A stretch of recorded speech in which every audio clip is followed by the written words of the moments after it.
entonces. Último bloque de plenaria, estamos todavía acomodándonos acá a las corridas. Invertimos el programa hoy, cerramos con nuestro columnista, con Nicolás Andorno, con sus columnas habituales de salud mental. Bienvenido, Nico. Gracias, gracias.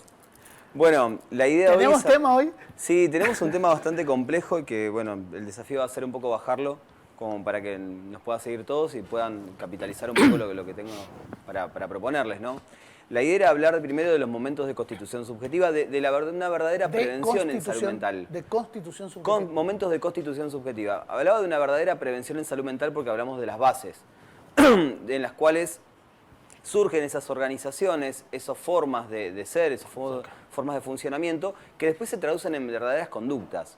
Conductas que muchas veces podemos diagnosticarlas, podemos juzgarlas como patológicas o criminales o intelectuales o etcétera, o trabajadoras, pero que en realidad esas conductas se basan en lo que vamos a hablar de lo que vamos a referenciar como subjetividad, ¿no? Por eso la idea es hablar de los momentos en que se va constituyendo esa subjetividad, las condiciones bajo las cuales se va produciendo esa subjetividad y también la importancia de los referentes, ¿no? En este proceso de, vamos a decir, desarrollo personal. Entonces, cuando hablamos de subjetividad, lo que vamos a decir en principio es que la subjetividad es la forma de ser de una persona, la forma de pensar la realidad, la forma de sentir, la forma de enfrentar los problemas, las formas de relacionarse con los demás, las formas de vérselas con la propia sexualidad, formas de conducirse en la vida, ¿no? Todo el formato que traemos. Todas estas formas que hacen a la subjetividad de cada uno, donde las conductas y los comportamientos no son más que las producciones de esa subjetividad, ¿no? Y muchas veces nos vemos juzgando las producciones, juzgando las conductas, sin contemplar que esas conductas en realidad son el producto de un modo de pensar, un modo de sentir, un modo de actuar, que devienen siempre de la historia del sujeto, ¿sí? El concepto de subjetividad me parece un concepto mucho más interesante que el de personalidad, si se quiere, porque cuando hablamos de subjetividad hablamos de un modo de ser del sujeto que está sujetado a la cultura o sujetado a los contextos en el que se fue desarrollando, Ahí, ¿no? como sinónimos. Bueno, subjetividad deviene esta cuestión de un ser sujetado a los momentos o a los vínculos por los que fue atravesando en la vida. Por eso decimos que la subjetividad es el resultado de la historia de la persona, ¿no? Entonces, cuando pensamos en los momentos de constitución subjetiva, también tenemos que hablar de las condiciones en que se produce esa subjetividad, esa organización mental, ese sistema de ideas, de creencias, de valores. Estos contextos, estas condiciones de producción, tienen que ver básicamente con las instituciones que van atravesando, si se quiere, la vida del sujeto. A medida que uno va desarrollando y va creciendo, va pasando por diferentes instituciones y cada una te va dejando marcas, te va dejando determinadas ideas, creencias, sistemas de valores, modelos ideológicos, etcétera. Entonces, La escuela, el club, la iglesia, el barrio. Primero la familia. La familia. Primero la familia. Y por ahí, si me pongo a hablar de la familia, por ahí sería más conveniente hablar de grupos de crianza, para no quedarnos con la idea de la familia tradicional, ¿no? De mamá, mujer, papá, varón y un par de chicos con un perro, una casa y un auto, digamos. Claro. Pensar en grupos de crianza nos lleva a pensar en otros modelos por ahí familiares, de monoparentales, homoparentales, familias ensambladas, familias ampliadas donde también participa la abuela, los tíos, ¿no? Primos. Entonces, cuando hablamos de la familia tiene un rol fundamental porque no solamente tiene la función de garantizar la supervivencia del ser humano a través de la provisión, del sostén, de la nutrición, sino también tiene la función de hacer de esa bolita de carne, ¿no? Que sale del vientre materno, transformarla en un ser social, en un ser que tenga herramientas, tenga recursos y esté preparado para luego introducirse a la vida social cuando sea adulto, digamos.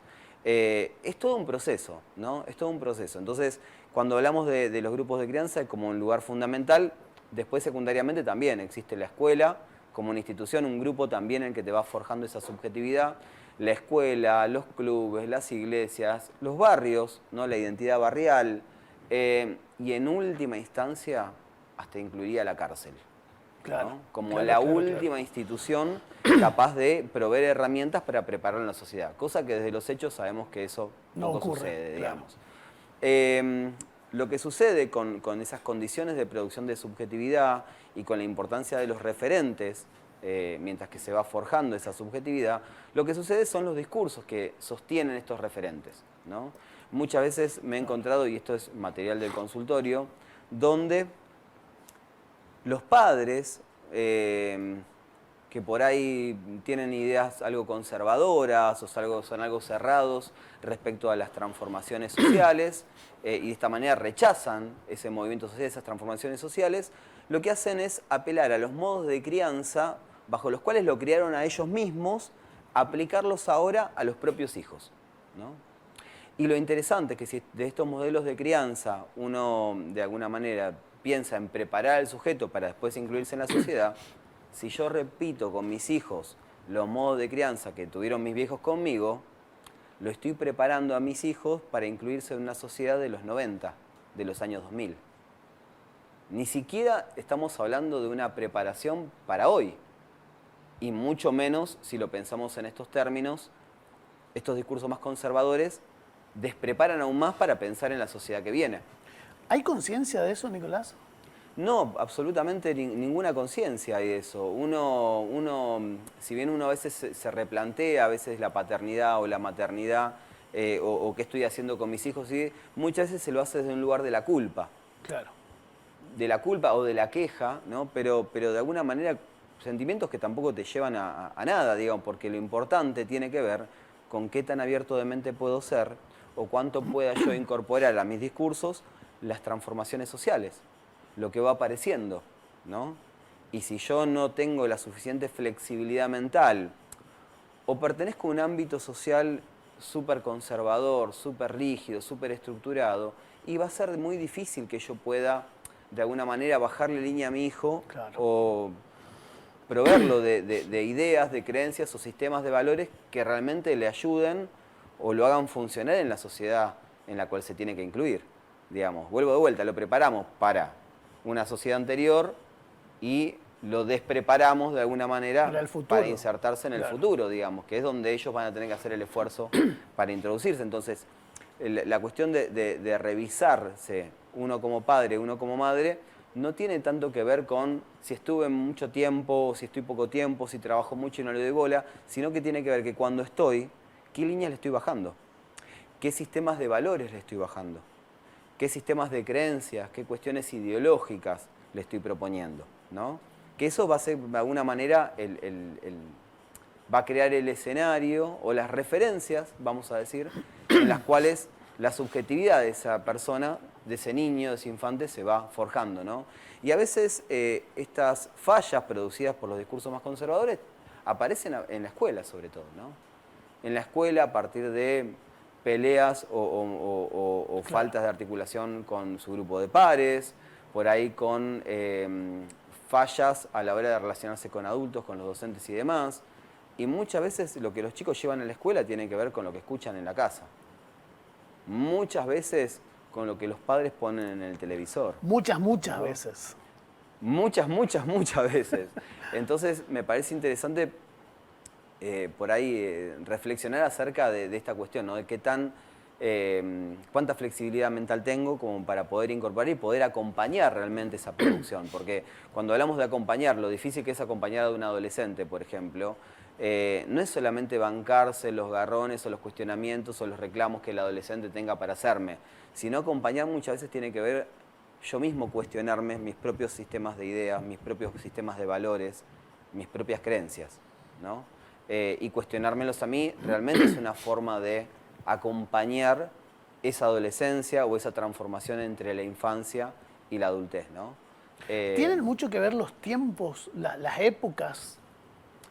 Por supuesto que tiene mucho que ver con las épocas, porque uno a lo largo de la vida, vamos a decir hoy por hoy, gracias a los avances tecnológicos, científicos, de la medicina y demás, el ser humano vive muchos años. ¿Qué quiero decir? Que a lo largo de la vida de una persona promedio, uno es, vamos a decir, espectador y protagonista de muchas transformaciones sociales. La sociedad cambia todo el tiempo y a veces cambia, vamos a decir, con más velocidad de lo que las personas podemos ir asimilando a lo largo de la vida. Y adaptándonos, claro. Exactamente. Entonces, Cuando los padres son muy jóvenes, lo que hacen es, la propia inseguridad por su propia juventud, es reproducir directamente los modelos de crianza de los abuelos. Y cuando los padres son muy grandes, a veces están un poco rígidos y un poco duros mentalmente como para realmente incorporar las nuevas formas, los nuevos discursos, los nuevos valores que van sucediendo, ¿sí? Porque una veces, si yo me pongo muy conservador y muy estructurado, digo, no, se están perdiendo los valores, se están perdiendo la fe en un montón de cuestiones, se están perdiendo roles, y en las transformaciones sociales nunca se pierde nada, aparecen nuevas, ¿no? Nunca, no existe una sociedad sin valores, ¿no? Aparecen nuevos, y que aparezcan nuevos valores o que los sistemas de valores cambian, claramente nos ponen un desafío. Que en lo personal uno puede decir, no, yo prefiero quedarme con los valores de mi época, prefiero quedarme con mis ideas. Pero eso aplica para mí, no para Claro, ahora cuando eso se trata de qué estoy haciendo con mi hijo, y me parece que ahí es el momento donde uno se lo tiene que replantear, ¿no? Totalmente. entender los nuevos códigos. Entender los nuevos códigos. Y la gran mayoría de las fallas en la articulación e inclusión social que podemos ver sobre todo en la cuestión de la delincuencia o las problemáticas con la ley penal, que ahí son fallas grotescas, digo, vamos a hablar de una imposibilidad de hacer lazo social, una imposibilidad de incluirse socialmente como lo hacemos la mayoría. Ahí lo que se puede ver realmente es una historia signada por la ausencia de referentes válidos. Lo que vamos a ver ahí son contextos familiares o contextos barriales que por la propia vulnerabilidad desprepararon muchísimo a ese sujeto para vivir en sociedad, ¿no? Había un chico que escuché hace poco que decía, no, yo ya tengo 18 años, ya estoy grande, tengo que empezar a aportar a mi casa. Claro. Y claramente esa idea atenta contra las posibilidades de él de poder hacer algo con 18 años hoy.